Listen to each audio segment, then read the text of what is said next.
And thousands of supporters gathered outside the Capitol today to stand up against the targeting from the IRS and to push back against big government. Several Republican lawmakers were there, including Ted Cruz, Rand Paul, and Steve King. What's happened with the IRS is an absolute outrage. And we're sick and tired of government bullies, and we need to send them home. If this broad federal government can track every phone call, if they can track every internet activity you have, if they can track your credit card, if they can track your cell phone, and if the IRS then can have a software package to focus their enforcement on the enemies of the President of the United States, this big brother has gotten a lot creepier than George Orwell thought it would ever get.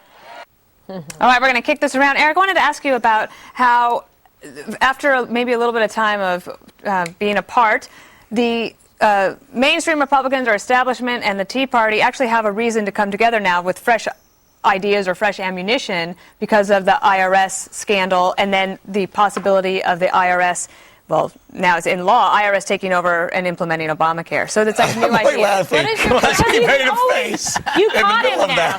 You always make weird faces at me, and I'm glad you said it. Busting. I didn't know anybody was paying attention. And then I make him back Wait, at him. I'm looking right Was it at her. me?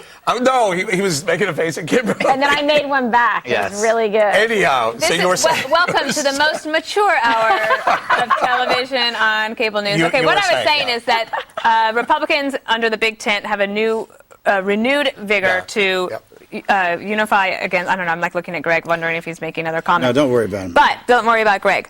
What do you think about? So I had this long conversation. Someone stopped me in the street today. Said, all these scandals, are they going to have effect on Obama? I said, no, they're not going to have an effect on Obama, but they will have effect on the 2014 midterm elections. These scandals, Benghazi, DOJ, IRS, NSA, independently wouldn't have had much of an effect, but aggregately, people are going to remind all the commercials, all the political commercials in 2014 are going, hey, do you want more of this? Do you want more of these Democrats?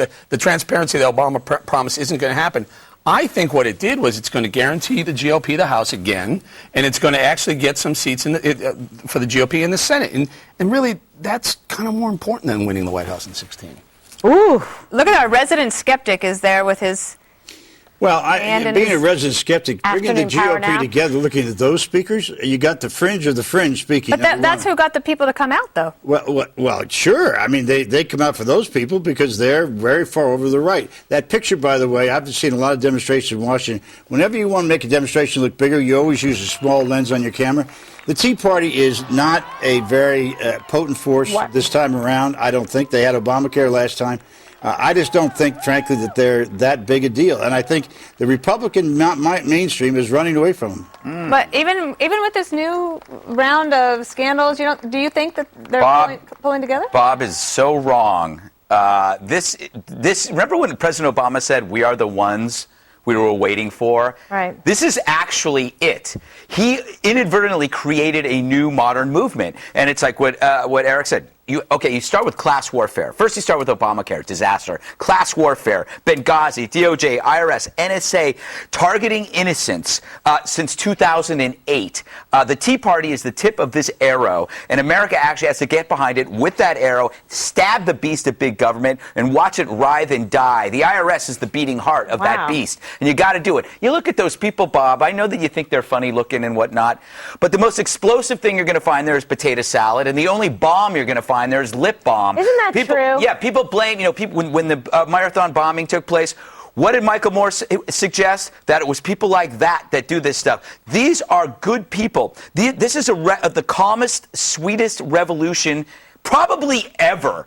And they deserve the respect for being right for the past 5 years. With a metaphor like that of stabbing the beast, it's no wonder that Republicans are considered the monsters that you have painted them out to be. Can I get Kimberly in here after we listen to somebody that you and I have a crush on? Oh, somebody very wise. You guys can't talk about me. Let's listen to the one we actually have a crush on. Charlotte.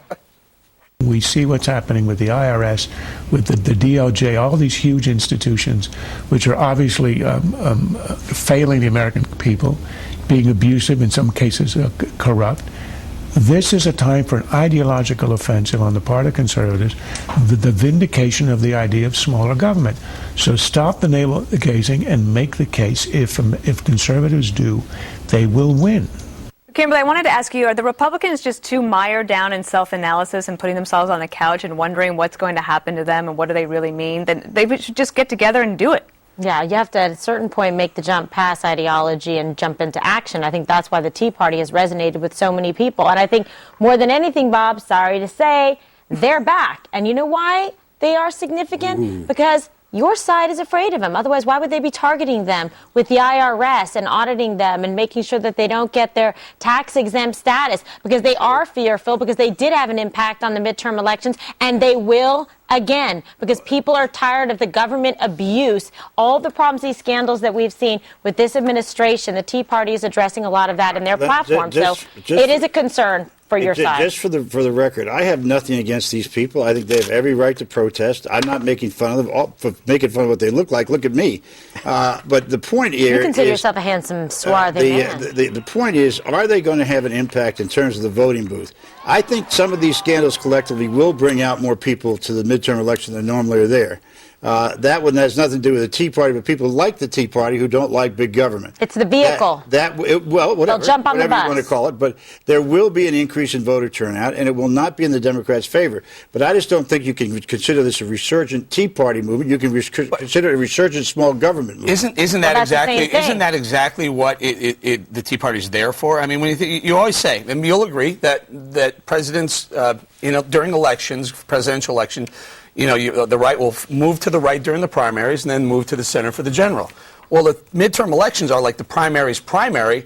That's all these scandals with what you just mentioned, that they turn out more during the midterm elections.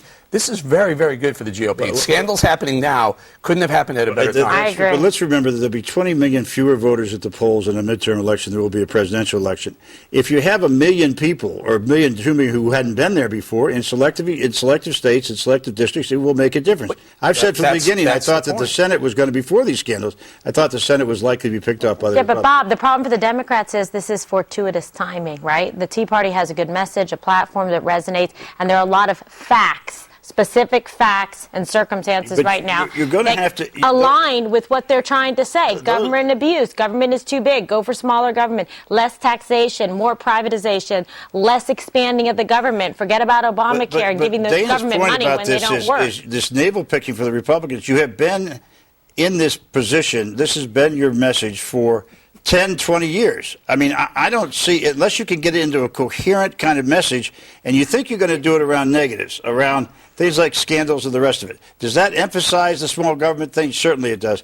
But I just don't see anybody carrying that thing forward. Oh. Why are you laughing? Navel picking. Navel picking. It's navel gazing. Some people do pick their navels.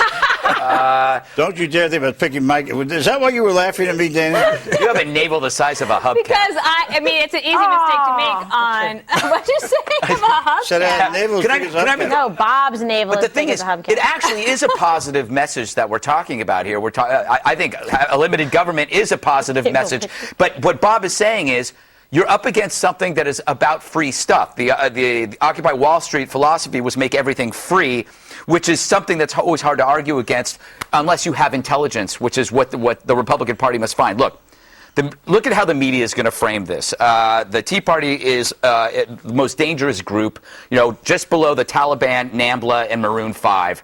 Why is that? Because they remind everybody of their parents, and parents tick you off because they're right. So the media is going to ignore them. They're going to mock them. If there's one poorly spelled sign at that rally, The Daily Show will spend 20 minutes mocking that sign to make themselves feel smarter while ignoring the fundamental issue and the fundamental message, which is you're screwed. Big government is screwing you, and it's time to screw big government. Can I give a specific to that? No. I'm going to get to Kimberly's reaction, because I'm going to tell you this. You're going to be mad about this. I'm mad already. The Internal Revenue Service, the IRS, is about to pay $70 million in employee bonuses. Despite the Obama administration said during sequestration, let's cut the non-discretionary spending. What they're saying is, and I got a quote here from the IRS, the reason that they have to do this is because the IRS is under a legal obligation to comply with its collective bargaining agreement union, which specifies the terms by which awards are paid to bargaining unit employees. bad timing. But to do there's the bonuses. problem with this collective bargaining and unions. They're inherently flawed. When you have a situation like this where we have sequestration, we're supposed to be tightening the belt and not going at, oh, by the way, and rewarding bad behavior that's been going on at the IRS. We're going to pay you all out bonuses. It's the most flawed business model ever because it operates as a disincentive. Why do I even care if I do my job well? Because I'm going to go ahead and get a better job if I end up in a public scandal, or I'm going to get a bonus or get paid out because I'm part of a union, regardless of whether I target, hardworking Americans and decline them their tax-exempt status. If you don't mind me saying so, there's a lot of hardworking Americans who are public government employees. You're trying to punish the rest of the IRS for what a few bad apples there did. One. Two, collective bargaining agreement is in fact an agreement. It was signed. It was part of the way these legal. people. Well, and it's legal. And so why is it that that's a big deal? Everybody else who has a contract. But don't you think it's persuasive, Bob, that maybe the union, from a PR standpoint, should have said, in a time of sequestration, in a time when our entire agency is under investigation, could we even delay these for 3 months? But they don't do that. They don't care. Yeah, and can I make one more observation? The NTE, the National Treasury Employees Union, which is a union that is claiming that they need to be paid because of this collective bargaining agreement that Bob points out, was also the group, and I can't remember her last name, Colleen something, who visited the White House on March 31st, 2010, when the very next day, April 1st and April 2nd, were the days that they began targeting conservatives. So was there a discussion, hey, whomever at the White House, what if this thing comes out? It wasn't the Easter egg roll. It wasn't the Easter egg. Hey, whomever at the White House, if this does come out, you just got to make sure that is a conspiracy link that you have a hard time convincing a Rubik's Cube to do. I mean, what are you talking about? Because they went to see the President of the United States. The President said, okay, now